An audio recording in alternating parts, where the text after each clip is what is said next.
Hello students, today topic is medico legal issues related to death and dying.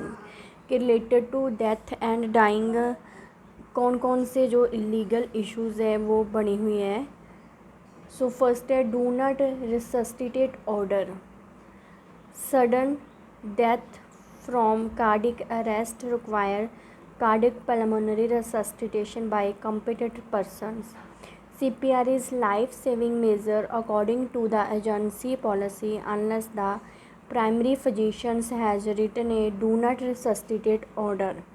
So in the client's medical record, healthcare agencies are required to have policy for DNR decisions.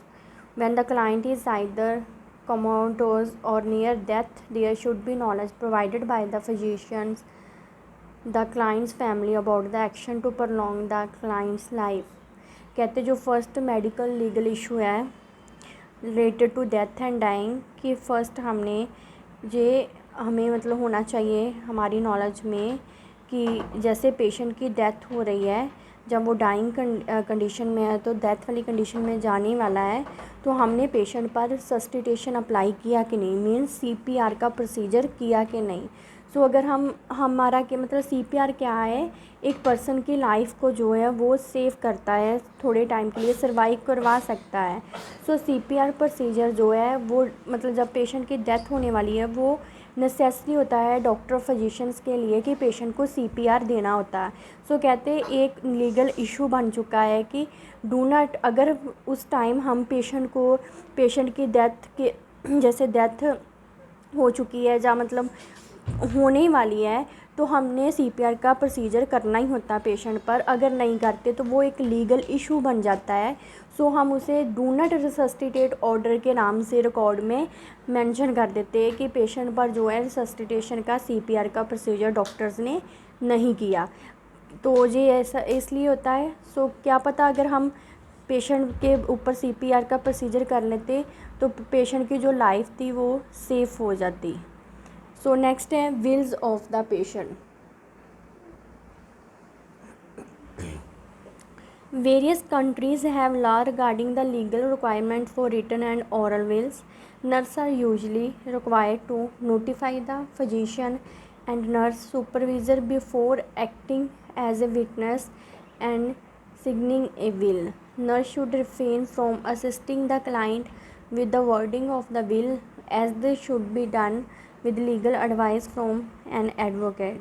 Wills of the patient होता है कि जैसे हम मतलब बोल देते हैं कि हमने पेशेंट से उसका कोई जो फ्यूचर के बारे में पूछना कि आप क्या करना चाहते थे फ्यूचर में, जहाँ मतलब वो अपनी आखिरी इच्छा बताना चाहता है कि हाँ मैं अगर डाइंग कंडीशन में हूँ तो मैं अपनी डेथ से पहले ये करना चाहता हूँ. तो ये एक लीगल है, लीगली परमिट है, मींस डेथ वाले डाइंग वाले पेशेंट को कि वो जो बोलता है हमने उसकी जो मतलब जो लास्ट उसकी जो इच्छा होती है वो हमने कंप्लीट करवानी होती है. कहते हैं ये पेशेंट जो है एक ऑरल में भी अपने विल्स बता सकता है और रिटन में भी लिख कर भी बता सकता है और बोल कर भी बता सकता है. So nurse are usually required to notify the physician and nurse supervision before acting as a witness and signing a will. कहते हैं जे एक हमने फिजिशियन और जो सुपरवाइज़र नर्स है उसके ध्यान में ये चीज़ें लेकर जानी होती है कि पेशेंट ने जो है मतलब जे वाले विंग्स बताए अपने wills so as a witness बनकर.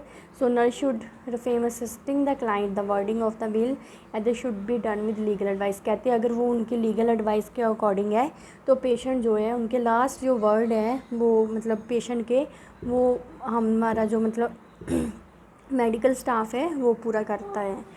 So next pronouncement of death. Pronouncement means हम लीगली और जो है नोटिस एक डेथ का जो है वो इश्यूज़ करते हैं. So government has form law to protect the public when dealing with issue of death. The various definition of death are as follows. The absence of awareness of external stimuli, lack of movement और spontaneous breathing. कहते pronounce means कैसे कैसे जो death हुई हमने सब कुछ वो नोटिफिकेशन में लेकर आना होता है.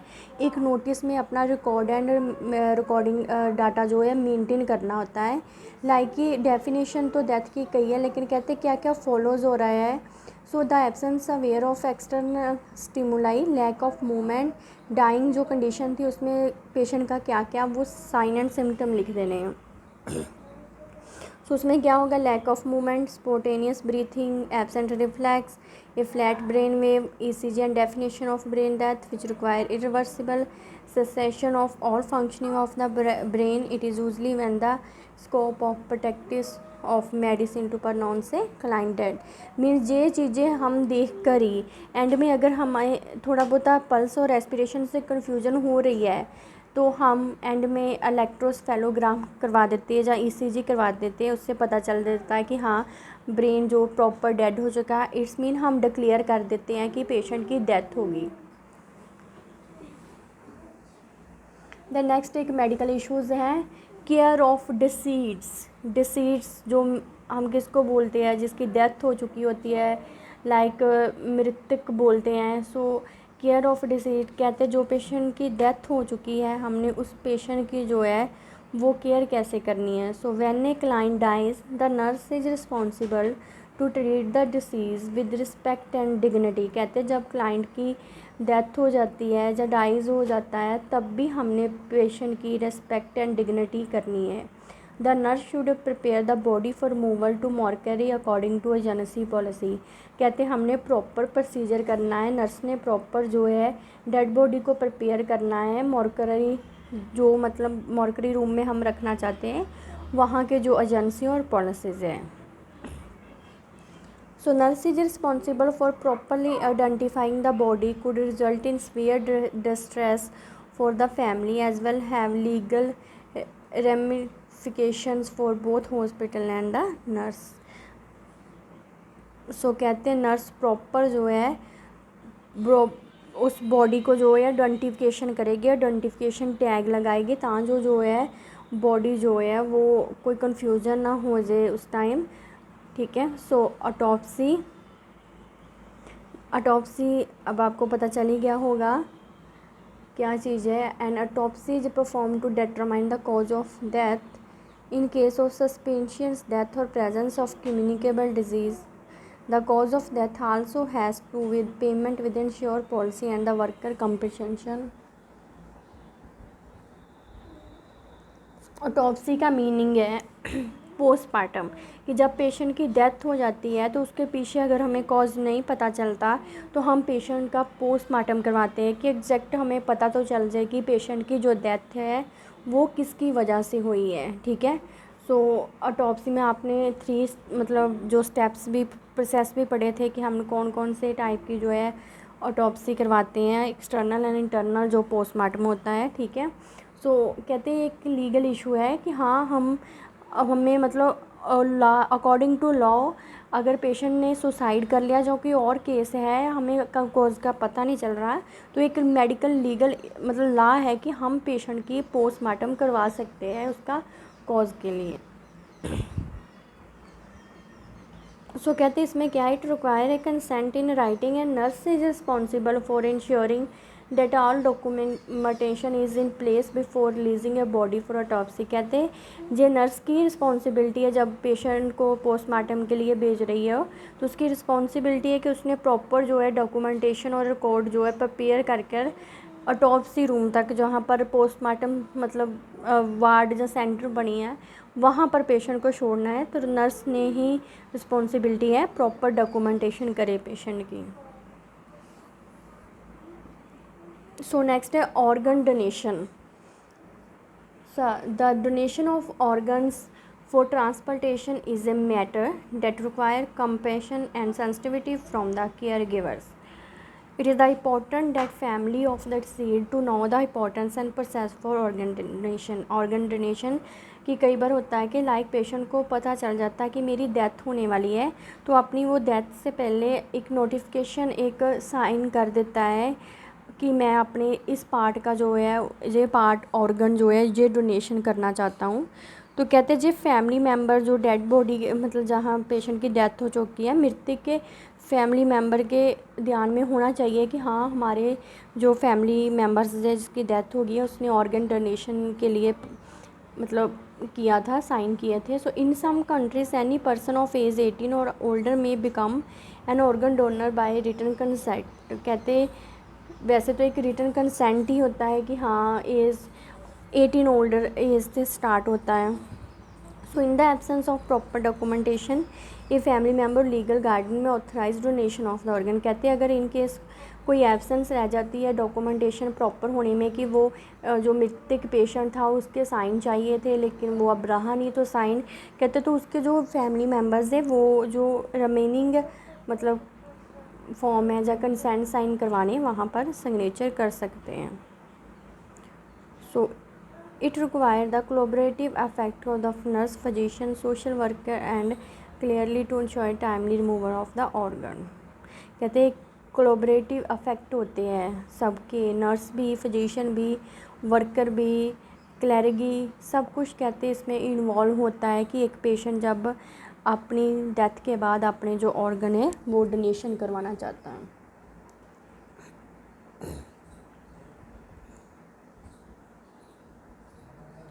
So next issuing the death certificate. कहते जे भी एक मेडिकल लीगल के अकॉर्डिंग है कि हमने जब भी पेशेंट की डेथ हो जाती है तो अपना जो डेथ सर्टिफिकेट है वो पेशेंट का, फैमिली मेम्बर का, वो इशू करवाना होता है। So the formal pronouncement of death must be performed by physician, coroner, a nurse. कहते हैं जो फिजिशियन है उसके द्वारा भी सब इंफॉर्मेशन होनी चाहिए डेथ के रिगार्डिंग। करोनर मीन्स जो आपको एम्बेलमिंग कर रहा है, जहाँ ऑटोप्सी में कर रहा है, नर्स के द्वारा जो भी सिचुएशन रही है पेशेंट की। So the granting of authority to nurse to pronounce death is regulated by state province. A death certificate must be made out when a person dies. जब भी पर्सन डाइज होने स्टार्ट हो जाता है तब भी जो डेथ सर्टिफिकेट है वो बनना स्टार्ट हो जाएगा। It is usually sign by the physician and filled by local health. कहते हैं जहाँ तो इस पर फिजिशियन के साइन होते हैं, जो लोकल हेल्थ वर्कर है उनके भी साइन हो सकते हैं, लेकिन जो गवर्नमेंट ऑफिसर हो ऑफिस में ही हो। सो एक copy is given to family member for legal matter. कहते हैं एक कॉपी जो हम फैमिली मेम्बर को दे देते हैं क्योंकि उनके भी काम आना होता है death certificate.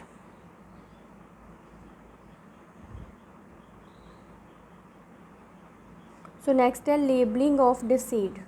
Nurses have the duty of handling the deceased with dignity and to label corpus appropriately. So mishandling can cause distress to survivors. So mislabeling can create legal problem if the body is prepared incorrectly for burial, funeral if it is inappropriately identified. 3 tags are tied, 1 to wrist, 2 to ankle and 3rd to shroud. देखो कहते हैं कि एक मृतक जो है मतलब dead body जो है उसकी लेबलिंग करना बहुत ज़रूरी है, नहीं तो एक मेडिकल लीगल इशू बन जाएगा नर्स के रिगार्डिंग।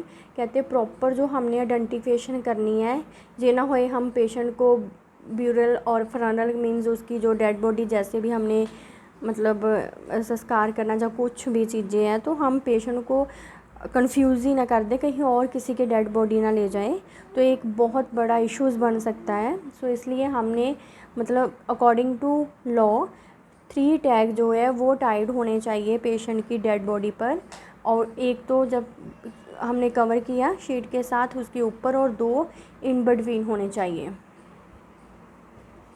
क्योंकि अगर जो पेशेंट के ऊपर जो बेडशीट के हमने टैग लगाया इन केस वो मिसप्लेस हो जाए तो इंटरनल 2 तो होंगे, उससे हम कन्फ्यूज़न जो है दूर कर सकते हैं कि इस पेशेंट की आइडेंटिफिकेशन क्या है।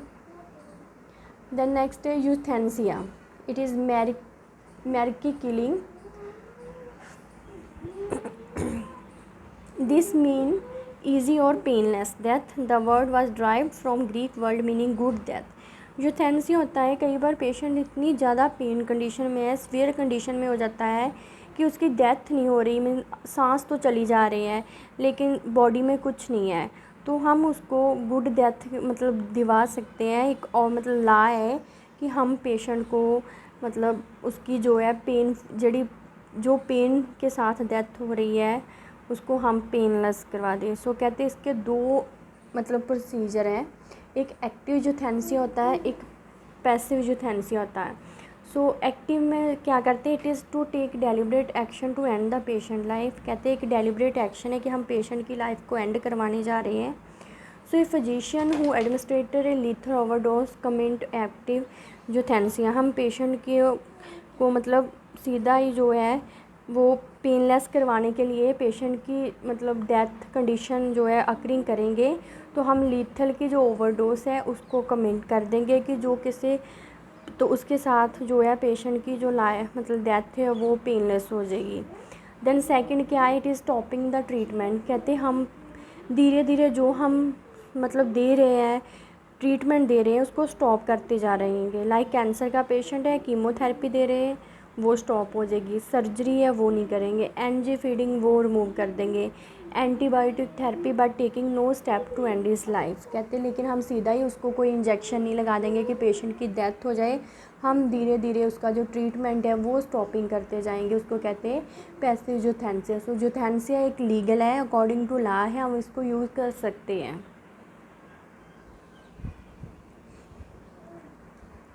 सो नेक्स्ट है advance directives.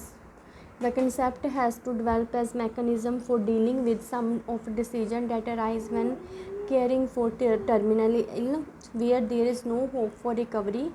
Their purpose is to skip for an incapacitated patient who cannot speak for himself for his treatment and wishes. So कहते इसमें यही है कि जब पेशेंट को पता चल जाता है हम केयर कर रहे हैं टर्मिनली इन पेशेंट की, तो हम डिसीजन है कि जो पेशेंट रिकवर नहीं हो पाएगा, कोई आस नहीं है उसके रिकवर होने की, देन हम ऐसे कोई वर्ड्स जो पेशेंट को मतलब नहीं मतलब सीधा नहीं बोल देंगे कि हाँ आपके तो अब रहने की नहीं है, आपकी डेथ हो जाएगी, आपकी कोई मतलब होप ही नहीं है कि आप आगे फर्दर सर्वाइव कर पाओगे कि नहीं। सो ये ऐसे कुछ नहीं बोलना होता। So advance directive incorporative the concept of living the patient right to refuse unwanted life support such as CPR, antibiotic, food and fluid. नहीं तो वो कहते धीरे धीरे अपनी खुद ही जो लाइफ सपोर्ट है वो कम करता जाएगा।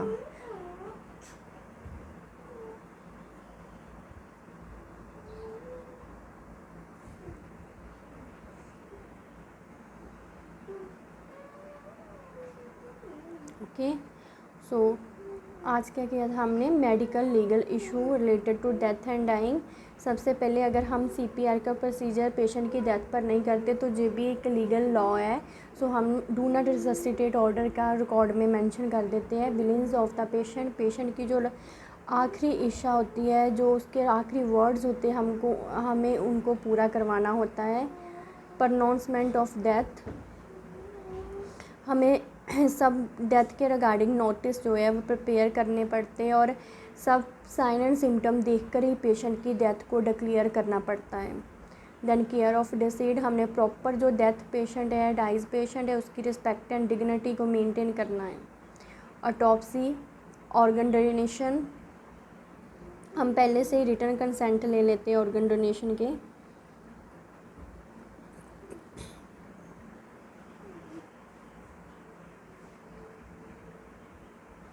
सो इश्यूइंग द डेथ सर्टिफिकेट, हमने जब भी पेशेंट के या रिलेटिव की हमारे कोई फैमिली मेम्बर की डेथ हो जाती है या किसी के भी, तो हमने साइड बाय साइड अपना डेथ सर्टिफिकेट इशू करवा लेना होता है।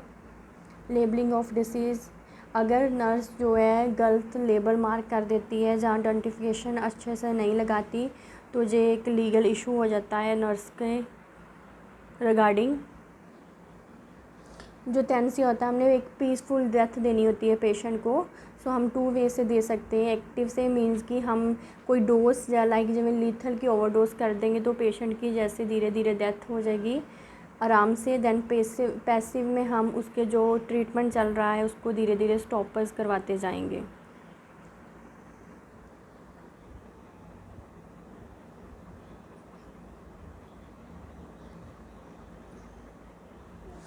सो लास्ट में क्या है, advance directive the concept has to develop and mechanism for dealing with some of decision that arise when caring for terminal इल।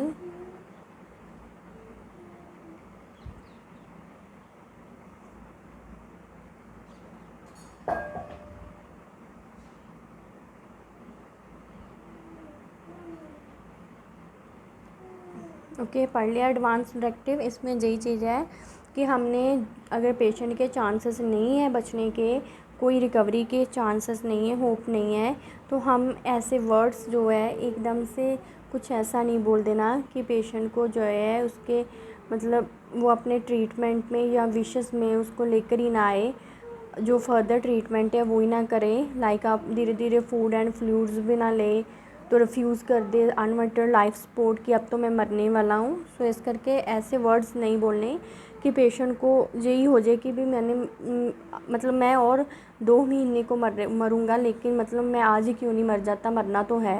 लेकिन इसलिए जो एडवांस डायरेक्टिव जो है आपने ऐसे वर्ड्स नहीं यूज़ करने, एडवांस डायरेक्टिव यूज़ करनी है कि पेशेंट को कैसे आपने होप देनी है नर्सेस ने। Okay, so thank you students.